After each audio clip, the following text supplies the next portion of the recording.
Hello party people! Just kidding, nobody is partying right now because we are in a pandemic. So today I'm going to be doing a quick run through of the research that's related to taking zinc for the prevention of the common cold. So this topic is of particular interest right now because zinc has been shown to have some antiviral properties. We know that one of the species that can cause a common cold is a coronavirus. So not the novel coronavirus that we're seeing with the pandemic, but a different kind. And whether or not we're talking about a child or an adult, my worth it or not advice differs. So just a 10-second disclaimer, this is my opinion only and it does not constitute medical advice. Sometimes the opinion changes because I come across new research.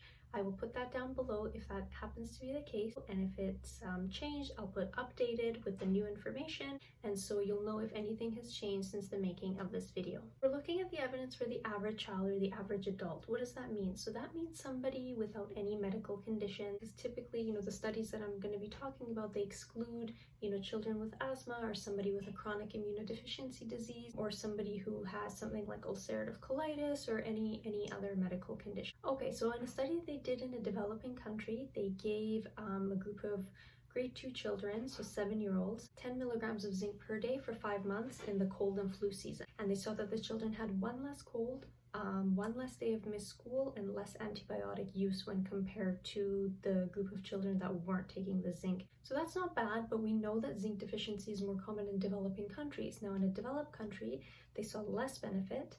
They gave 15 milligrams zinc per day, but saw 0.5 less of one cold. And the children who took the zinc also had less need for antibiotics compared to the placebo group as well. So there is some benefit there.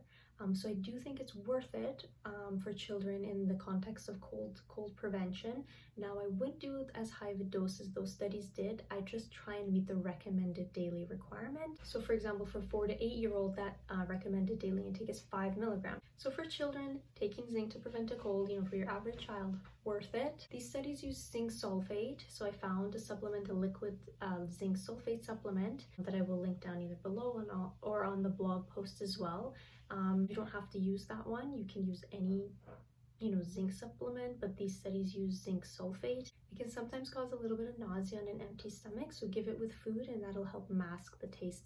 So for kids, we saw some benefit. Now in adults, I could not find any convincing evidence that for the average adult, taking daily zinc in supplement form reduces a cold. So for adults, I don't think it's worth it, and yeah, that's it. Try and meet your daily zinc requirement through food. That's what I would do. I wouldn't worry about supplementing to prevent a cold. Like I said at the beginning of the video, some populations require higher levels of zinc, like pregnant women, vegetarians, individuals with other medical conditions, but that's a whole separate discussion. Now for the treatment of cold symptoms, like in the first 24 hours, that is a completely different story, and I'll try and link the video somewhere here if I can figure it out. If not, it'll be linked below. And again, as always, I want to point out that I'm just sharing my personal opinions, looking at the research and seeing what I would and wouldn't do for myself. And hopefully you guys find that helpful. If you found that helpful, give me a thumbs up. If there's a supplement you want me to look into, you can email me or comment below and let me know, and I'll try and do that. Thank you so much for watching, and have a good rest of your day and stay safe.